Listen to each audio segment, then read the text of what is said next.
Hey, good morning. Welcome back to Pagitt Radio. Broadcasting live out of the Twin Cities, as we do. Normally we say as we do on Thursdays, 10 o'clock to 11:30 a.m.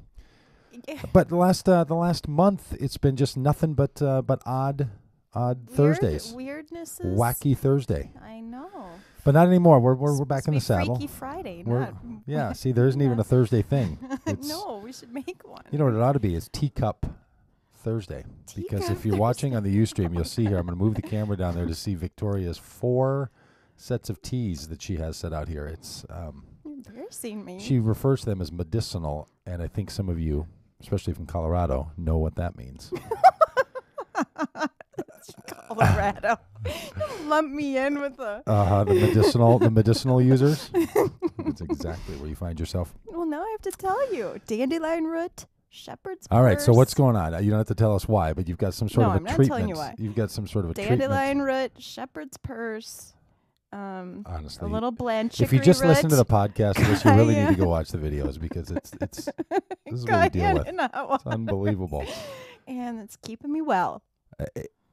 Are you going to take bathroom breaks during the show? Because I don't think. First of all, it's tea. Yeah, it's tea, and secondly, it is. It's too hot. I don't know if I'm going to be able to drink it fast enough. Oh, I bet it'll cool right down. I bet it'll all cool down at the same time and be ready to drink. If only someone would give me an ice cube.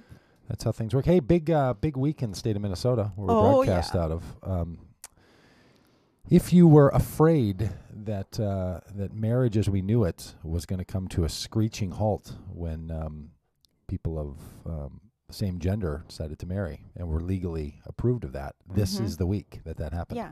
So state of Minnesota. So I'm sure there's great apocalyptic imagination flowing for a lot of people. They think this is it. Oh, I suppose there is. Mm-hmm. I suppose there is. Yeah, that's yeah. One doesn't have to have empathy for another person's opinions, right?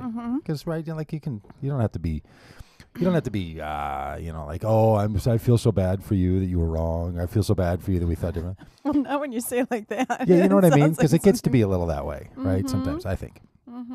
But you could say, I have real empathy for the fact that the story you've been telling yourself about how bad things are going to be, when that doesn't happen, I really feel bad for you. That's even worse. Really? It's condescending. Yeah. That's more condescending? I think it might be. I don't know. But I was thinking about it because people were talking about not gloating. And I was like, well, I'm excited about, that was you. But I was the only one. No, there was. Really? There was somebody else anywhere on the internet that said, hey, I'm really thrilled for this, but let's be careful not to gloat because being right and gloating undoes the goodness of being right? No, there was nobody else. There was everybody else doing na, hey, goodbye versions of sports cheering. So is it gloating to be happy about it? Because I had a tussle with a family member over saying that I wasn't respectful in my Facebook posts. Then yes, it was gloating. But do you know what I posted? No, but if they said to you that's not respectful, so if somebody else, that's gloating. Who is gloating? I'm gloating? Because yes. I said I'm really happy that we passed this legislation. I love that we honored families this way. That's what I said. And I hope to go to some weddings come August 1. Here you go. Is that gloating? Well, yeah, it is, right? Really? Don't you think? No. I don't. But when you say it, right? I mean, I did it too. Willing to admit that I'm wrong. I just was genuinely happy. Well, is it gloating when you're like, I'm so happy you were wrong? I'm not so happy that. No, here's the thing: when one is genuinely happy, that's an emotion. When one decides to write that pleasure on Facebook so that other people will read it on the day when it's a tough day for them on that topic, that's gloating. So you're not supposed to ever put anything on Facebook that somebody else might find difficult to read? Oh, no. That's well, but that's what you're saying. That's the extreme of what you're saying. Yes, it is. It's not. If you push it to its psychological end, or it's, the most... When a person reads oh, Victoria does that, and she knows that I'm going to read this and doesn't seem to have any care or consideration. When they say you're disrespectful, what do you think they were saying you're disrespectful about? Well, I didn't really totally get into it with the person, but I thought that it was because that person's opinion was different than mine and wanted me just to be quiet because I didn't hold the same opinion, or said it was said that I should be more respectful of my family and other Christians. By not... With my Facebook posts. By not cheering that on your Facebook post, because they're going to read it, right? So that's what... Yeah. So I think that we're always encumbered. And I really believe this. I think we're always encumbered when we're joyful over a disagreement or over a situation where somebody else loses. Mm-hmm. We as the victor, when you are the victor, you are always encumbered with the responsibility to be empathetic to the one who didn't. I can't express prevail. Being empathetic means you can't express your happiness. No, I don't mean that. Well, I don't know. You know the difference between. I mean, there's a difference. So you're saying the way I did it was gloatful. I'm sure that I'm really thrilled. I hope to go to some weddings. I know this is hard on other people. That really would be more different, empathetic. right? That's, I know. That's the difference between going. But the reason people don't is because. And now some people pushed back on this argument, and they said, hey, no, we should gloat because those people who were pushing for an amendment in the state of Minnesota, this thing, we need to gloat on their heads. Like there is an economy by which the victor gloats. That exists. I think it's well, maybe there can be good. like manslaughter is when you accidentally kill. Maybe you can have accidental gloating. Sure you can. I mean, you can. Honestly, oh, dude, I didn't even think about that. Yeah, totally. Sorry. Yeah. Yes, but. And I said I wrote. I said I had no intention of being disrespectful. Mm-hmm. I wrote back, and so we had a little exchange, and it was all right. But I mean, to your point. Our words matter. How we say what we say matters. And I'm a pretty compassionate person, but I honestly didn't think about someone taking it like that. I don't have a lot of people on Facebook that are in that position. So I don't think, and they're not necessarily very active people. I mean, there might be like two. Well, I felt that same thing very, very much. I realized that all the people who, this was on what Monday? On Monday, that were, for those who don't know, the state of Minnesota, the state legislature passed a law approving of same-gender marriage. Actually removing from the state requirements opposite gender. Mm-hmm. From all removed our an opposite legislature. gender requirement, which is different. Yeah. It's different than approving gay marriage. Right? Mm-hmm. So there is an argument to say that the state of Minnesota removed a requirement that was an obstacle. Mm-hmm. Is not the same. The state of Minnesota didn't say to any gay people, you should get married. Mm-hmm. It didn't say we're now going to have gay, which is why someone like me has been supportive of gay marriage and not supportive of civil unions. Because I feel that civil unions creates another category by which then the state is in the business of advocating. Have one standard. We should have one standard and not have have limitations on that standard. Yeah. If we should only have the limitations on the standard that we think are appropriate. Mm-hmm. Right. So that's what happened in the state of Minnesota. Right. But I do think it's incumbent upon a special look. I mean, this is a very contentious issue. Mm-hmm. Right. And I'm not bringing it up to pick on Victoria. You brought it up. You're picking on me. No, you brought it up. I just said we shouldn't gloat. And you're like, well, is it really gloating if I just cheer in the middle? Like, I didn't bring this up. But in that situation, even though I didn't have a lot of friends either, or a lot of postings in Facebook from people that were like, oh, I'm really sorry and I'm really sad. But I know, and there's a difficult issue for people. Mm-hmm. And, the subtle place between especially political victories The same thing on elections, right? Yeah, like we I haven't talked lost about an this at election the in a long election. time, and so I've been Proud of that record. I'm proud of that record. So we should get you a trophy. I've been on the side of The winner. the winner every time, and have had to say, hey, I know it's hard for certain friends of mine, and Mm-hmm. I think that humanity is better when we temper our excitement. Here's what's hard for me, and because again, usually I'm in the position of being more compassionate because I tend to see things from. In this case, I am having a hard time because people have suffered so much. So many of my friends have suffered so much, and I'm just having a hard time not being happy and trying to think of the other side of people who are. I'm really having a hard time leaving enough space for that because it feels like with the magnitude of suffering and injustice, what I view. Really? Yes. Really? Yes. I'm not lying. I'm not suggesting we really should think about how hard it was on the Nazis. I mean, boy, those, that was really tough on them too. Like, we've been negotiating for the last 35 or 40 years in this country where we're going to be on this particular issue. And different states have been at different places, and we're working it out. And that is a process that has been open to everyone to sort of be a part of. It wasn't the cataclysmic end to a real terrible thing that no reasonable person could ever have been supportive of. Right? I mean, there are things in our world, it strikes me, that are of the variety that someone would say, no one's regretting that that's over with, like winter, right? No reasonable person would ever say, hey, winter's over with, how horrible, right? Except for maybe our snowboarding friend Lexi. Yeah. I don't know. There are those things. But then there are these truly contentious issues, difficult questions that have taken, that you have some kind of significant, almost equal majority split. And you say, okay, well, that's going to be really hard on some people.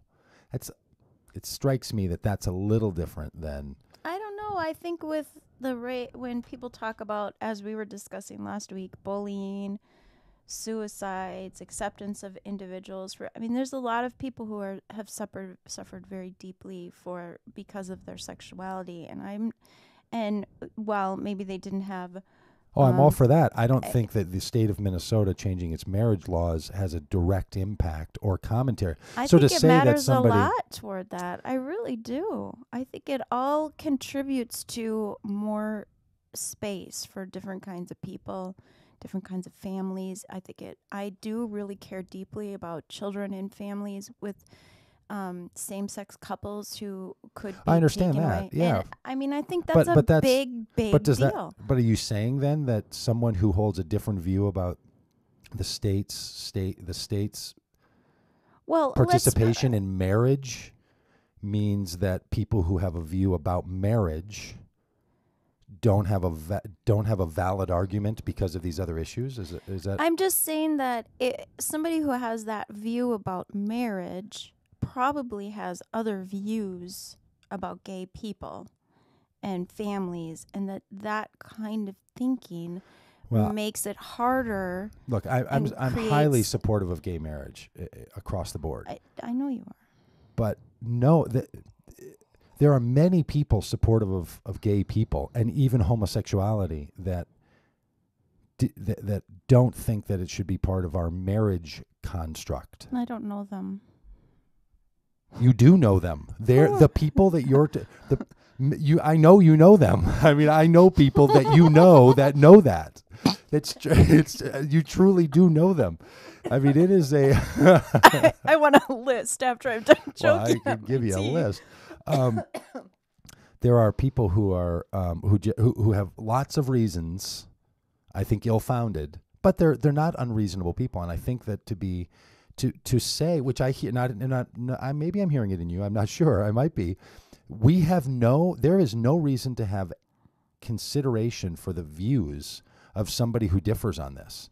Like, if they're bothered by it, too bad. There No, is I'm not no saying that. reasonable way that a person could ever hold that view, and it just needs to be exterminated, and nobody's going to be at the loss for it being gone. I'm not saying that. I'm really not, because I truly believe in fundamentally what you're saying, that different people can hold different views about things.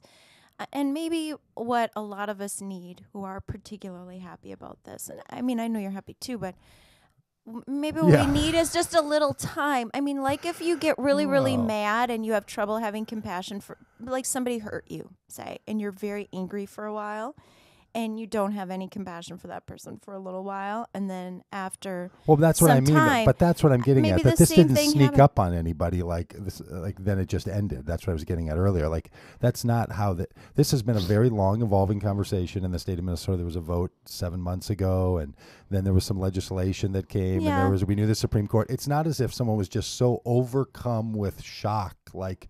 No, but you can be overcome great. with happiness. I mean, I guess maybe I'm more of a pessimist. I wasn't sure that it was really going to happen.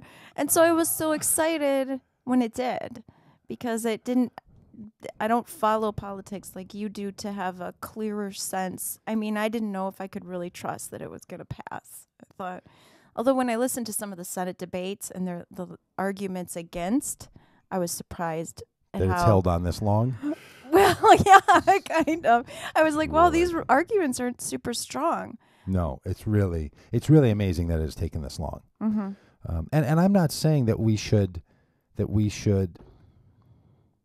support the ideas of people who disagree with us on this topic. No, but we I'm should support saying we should people. have empathy Yes. for the fact that something that was very meaningful to them, and the loss on this topic in the political arena carries great consequence, and there's a lot of fear. Their fear is that some important things are going to be done away with. And that to only slide those anybody who thinks about gay marriage into the category of just a hater.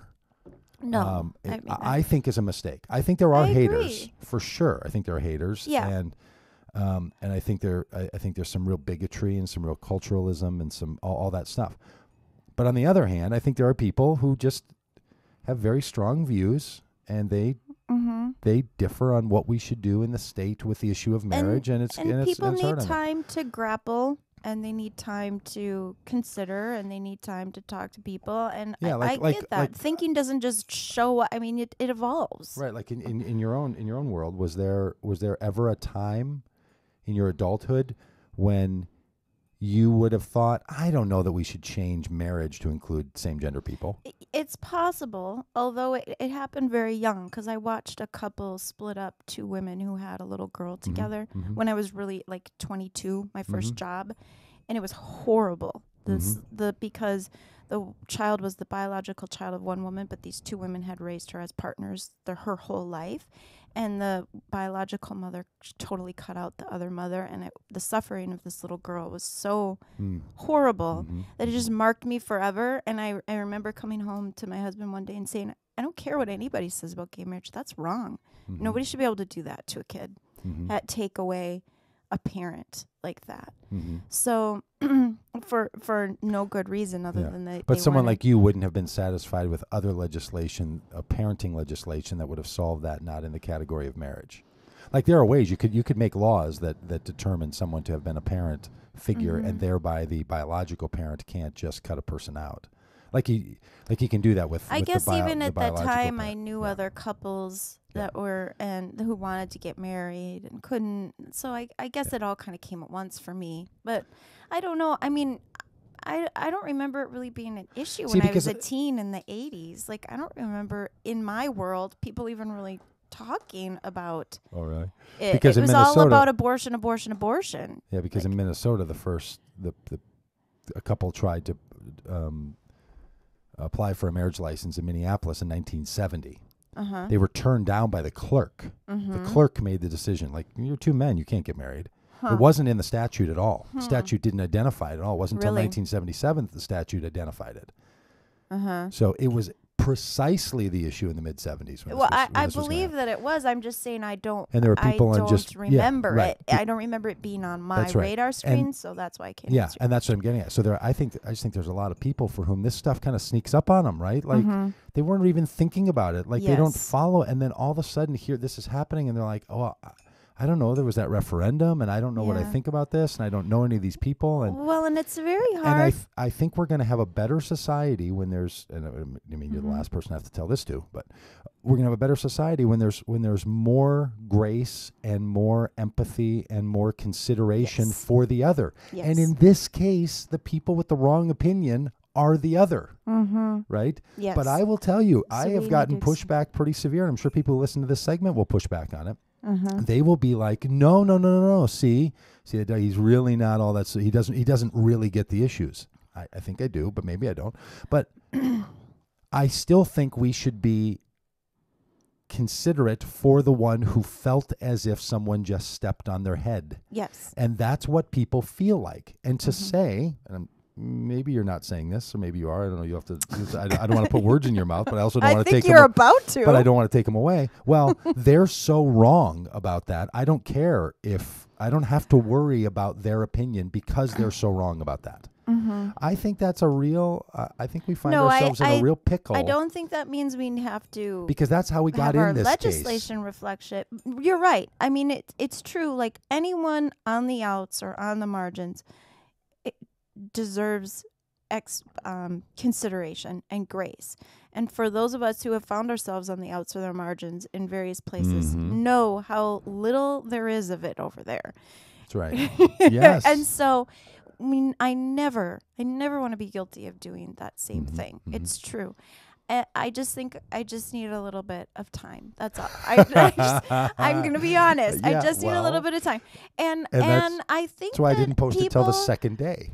I think that other people, you're beginning to make me paranoid that you're like passive aggressively posting to me, even though I know you're not, because you don't have the passive aggressive bone in your body. Let me assure you, no, it was not. There was a lot of it going on, but I do think that we have to be very, very sensitive to margins. And Jay Baker talked about, I know I brought this up before, but he was talking about wishing for some grace from people as he evolved in his own thinking about language use of God in the Bible, or certain kinds of progressive liberal values that he was trying to grapple with. And he's like, I need some time to really grapple with these, and people just expect me to just be on board and know. And he said, I just haven't, it's just new to me. It's just new to my radar screen.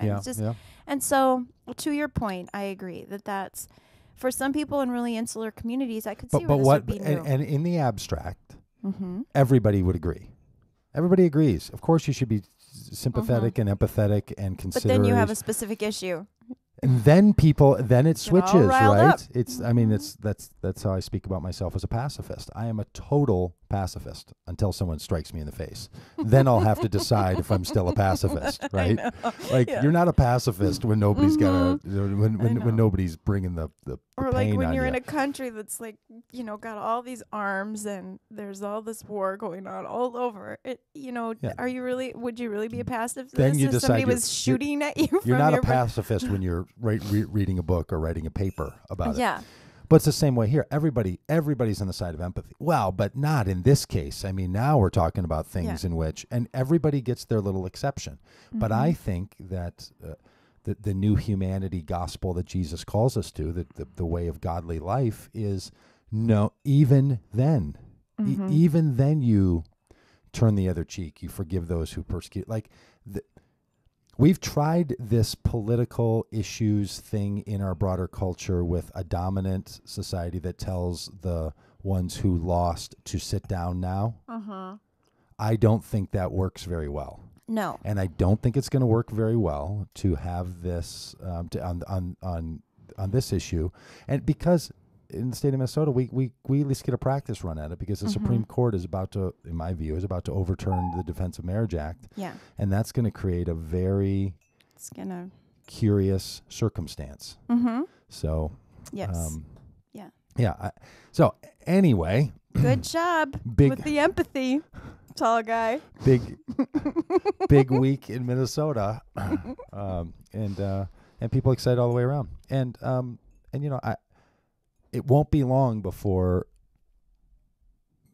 most everybody's fine with it, excited about it. Mm-hmm. Just don't even think about it. It's not even a thing anymore. It's not long until that's the case. Can't come soon enough, Mm-hmm. but not long until that's the case. Hey, we should talk to a holy nomad about that. We should. So we will. Matt Litton has written a book called Holy Nomad, The Rugged Road to Joy. Yes. I think his wife's Joy. Name is Joy. I don't know. Oh, really? We'll have to. No, I'm just teasing. We'll have to ask him. So we're going to be back here in a minute with. Maybe it's rugged. Maybe his wife's name is Rugged. With Matt Litton. So roll over to the next segment. Stick with us. Today I was right on.